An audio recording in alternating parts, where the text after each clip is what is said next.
家里的空调以后别再开26度了，以前呢我们都开错了。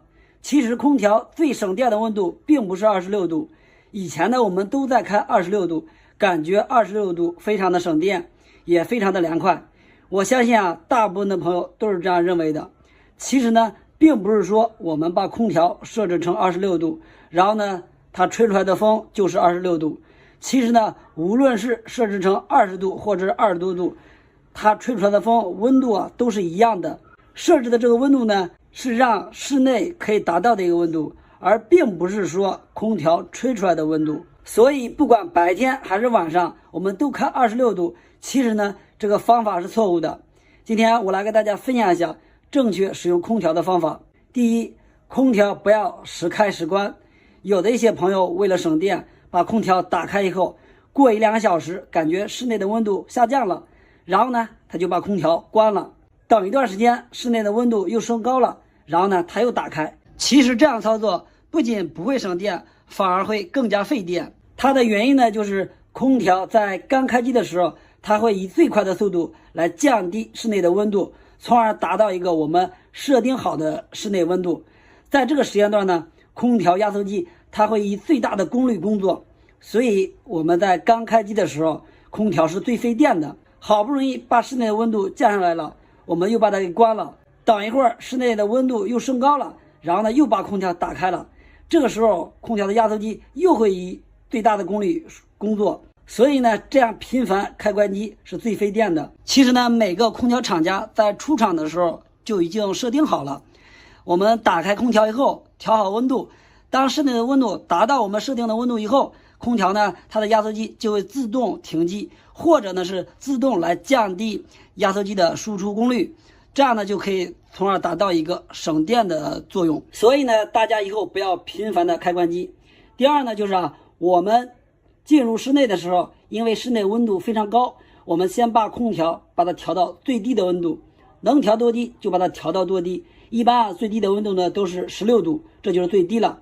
然后呢我们把空调的出风量给它调到最大，然后呢遥控器上如果有强劲模式就把它打开强劲模式，然后把风向设置成让它上下吹风，不要设置左右吹风，这样呢就会快速的降低室内的温度。第三呢就是我们买空调的时候一定要看一下上面这个标签，上面有标注的这个耗电等级，它这个级别呢分为1级、2级、3级到5级。1级呢它就是说明它这个耗电量是最低，然后这个5级呢耗电量是最高。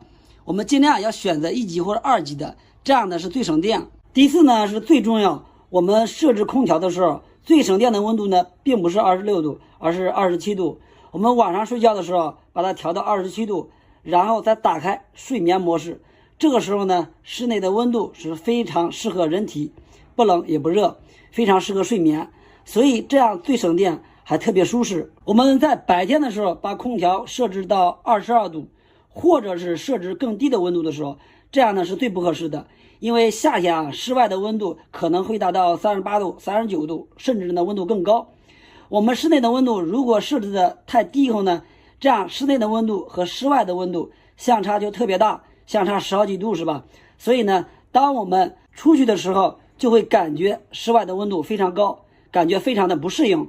反过来，如果我们从室外进入室内以后，感觉这温度呢就突然降下来了，温差太大，因为外面天气非常热，容易出汗，汗毛孔都是张开的状态。这个时候呢如果我们进入室内的时候，就对人体带来很大的危害。所以呢白天开空调，等室内的温度降下来了以后，我们把它调成自动模式就可以了。记得收藏一下视频，方便以后还能观看，这样才是空调正确的使用方法。朋友们大家好，今天咱们修一台格兰仕的微波炉，客户说是不能加热了，我们来看一下。打开以后我们在里边放个东西来开机试一下，看到底能不能加热。它是可以开机的，里边的灯也是有的，里边感觉它是运行的，风扇也转。我们看一下热了没有，还是凉的，可以运行，不能正常加热。像这种情况我们把它拆开来检查一下，看它到底是什么问题。微波炉可以正常开机，也可以正常运行，它就是不能加热。像这种情况，我们首先要检查就是这个变压器，还有这个保险，这是高压保险，还有高压二极管，还有这个电容，包括磁控管，这些元件里边有一个坏的，它就会出现不加热。然后这个前提是啥？前提是这个变压器上要有220的电，如果没有电的话，它肯定也不会加热的。我们首先要从最简单的检查，我们看一下这个有个保险，我们首先要检查一下这个保险，看它烧坏了没有。这保险一般有时候会烧坏，这个保险是最好检查的，因为这个不需要用腕表，直接把这个保险盒打开就能看到保险丝断不断。如果断了，就证明是它坏了。我们把这个壳给它抠开，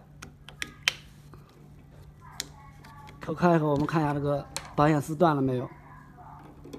这保险丝明显烧断了，这个我们看一下，这个保险丝里边已经烧没了，就剩下一点头了。这个我们给它换一个高压保险来试一下。找了一个新的保险，我们现在把它给装上去。更换也非常简单，不需要专业工具，然后把这个旧的拽下来，把新的插上就行。这样扣上壳就可以了。保险换好以后，我们再通电来测试一下，看一下能不能正常加热了。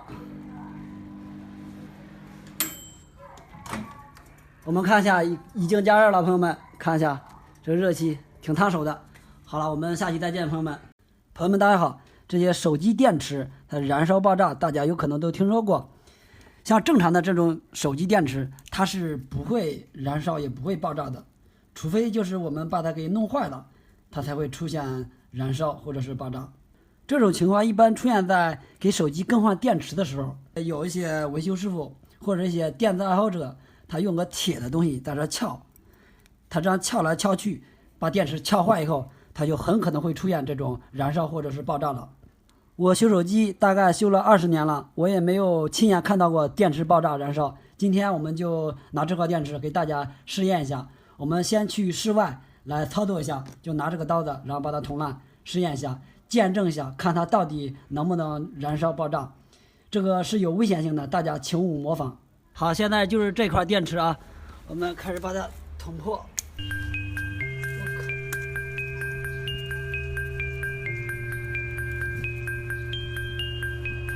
也不着啊！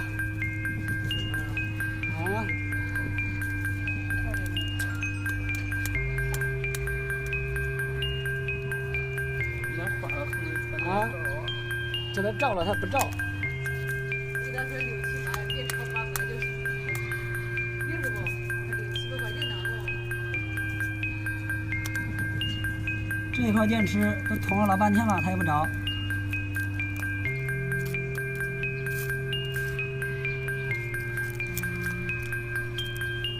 外边这个温度是非常烫手的，然后它也不冒烟。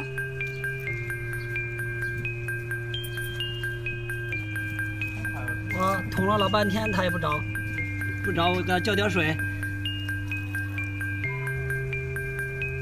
看一下这个内部温度还是挺高的啊。